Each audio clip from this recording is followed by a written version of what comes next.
evaluate and treat a casualty for spinal injury and shock. Task: identify the signs and symptoms of shock.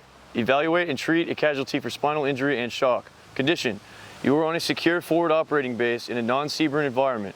You witness a soldier fall from a guard tower, that the casualty was initially acting fine, but begins complaining of nausea, difficulty breathing, and abdominal pain, but now only reacts to pain. The casualty is laying on a litter with a long spine board, and there is another soldier available to assist. Standard: identify at least 6 signs and symptoms of shock with no incorrect answers within 1 minute. Apply a cervical collar, treat for shock, and prepare to transfer to standard in sequence within 7 minutes without causing further injury to the casualty. At this point in time, the candidate will have 1 minute to identify 6 signs and symptoms of shock. All of those symptoms are sweaty but cool skin, pale skin, restlessness or nervousness, thirst, severe bleeding, confusion, rapid breathing, blotchy blue skin, nausea, and or vomiting. You only have to identify 6 of those symptoms, and it can be any one of them. All right, identify your 6 signs and symptoms in 1 minute. Candidate is writing them down on the paper. Pale skin, thirst, severe bleeding, rapid breathing, confusion, nausea and or vomiting. All right, candidate, you are a go, and you're identifying symptoms. Now we will move on to treating the casualty for a spinal injury and shock. You will have 7 minutes to do so. All right, go ahead, start, Melanie. Secure the head and neck. All right, so this time you're securing the head and neck. You place your hands on the casualty's head, and you have to remove his helmet in order to apply a cervical collar. You have a notional battle buddy to help hold his head for you. You then... Hey buddy, you'll be alright. At this point in time, I'm gonna put a C collar on you. While holding his head, you reassure the casualty, and you tell him that you're going to apply a C collar. At this point in time, you're going to measure it to his neck.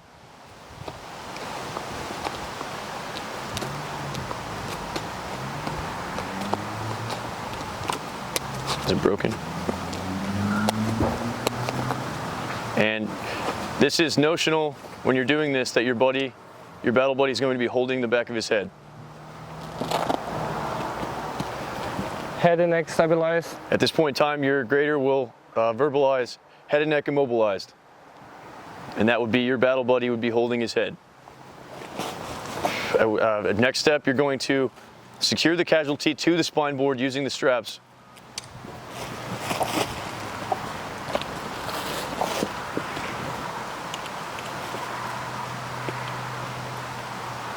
You will use the spine board straps, not the litter straps.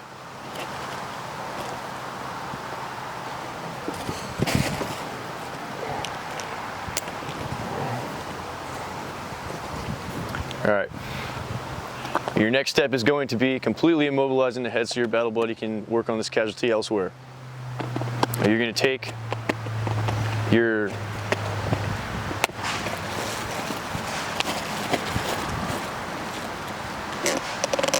all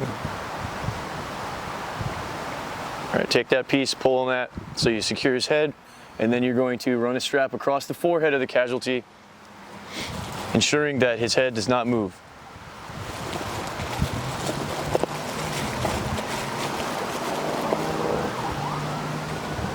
You'll tie one cravat to the other side of the spine board, completely immobilizing his head. All right, your next step is going to be checking for pain or AVPU. So you'll do a sternum rub, grader will verbalize. Casualty is unconscious but reacts to pain. You will then touch the forehead and the chest or abdomen to check the skin. Grader will then verbalize, skin is pale and moist, abdomen is distended. This will then lead you to need to move him to a separate location in the shade. So you're going to take the litter straps, and you're going to secure the casualty to the litter. Casualty is secure, move to the shed area. Great, will verbalize he is in the shade. Continue to work on your casualty. So you'll remove the straps because you need to work on your casualty from the litter. He is in a safe place. At this point in time, you're going to loosen all restrictive clothing as he's displaying signs of shock. So you have to get the casualty cooled off. And while you're down, this is where you'll get your pulse and your breathing. So you touch your casualty's wrist, you get his pulse from radial, and then you will watch his chest. Okay, we got his breathing rate. Good to go. Now we're going to wrap the casualty up to prevent hypothermia.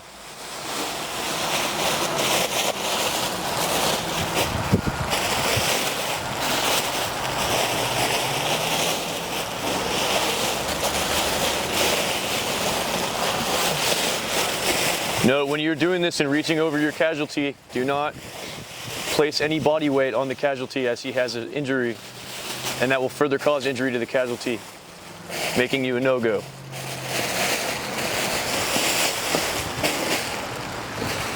You will then secure the casualty to the litter while he's wrapped up. Ensure you tuck the feet as well.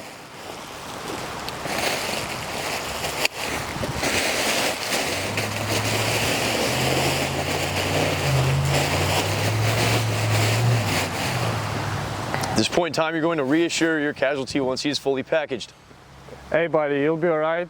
At this point of time, I'm gonna watch the casualty for life-threatening condition, watch for more injuries, and seeking for higher medical aid. All right, at this point in time, now that you've reassured him and you're going to watch him for those three things, you're going to grab your TCCC card and begin to fill it out.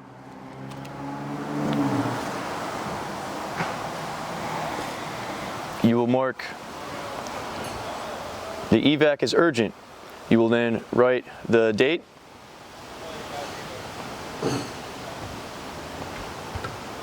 and the time in Lima or Zulu. Well, I recommend Lima because it's local and that's what time it is where you are.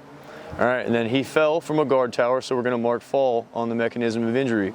We'll then mark on the abdomen because he has abdominal pain and internal bleeding. We'll mark an X, and we'll mark an X on his back as he has a spinal injury. We'll then go down, rewrite the time to Lima. All right, and you got his pulse when you were unsecuring his clothing, so it's going to be 90 and wrist. All right, his breathing rate was 20 breaths per minute, so you'll mark that as 20. And when you did his sternum rub, he responded to pain, so you'll mark the AVPU as P. You will then flip the card and do the backside. First thing you'll mark is that his evac is urgent. We didn't do any of the other things there, so we're going to go straight down to mark that he has a C collar. You'll just mark that in type, down in other, and then notes. You just write shock. So he's displaying signs of shock. You will then write your name, last name, first name.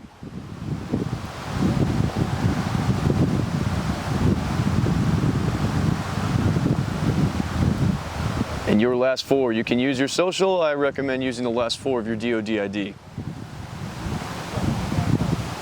You'll then place that TC3 card into the casualty's breast pocket. Tuck him back up, make sure he's nice and warm, and your time will stop. And that will conclude Mike 6.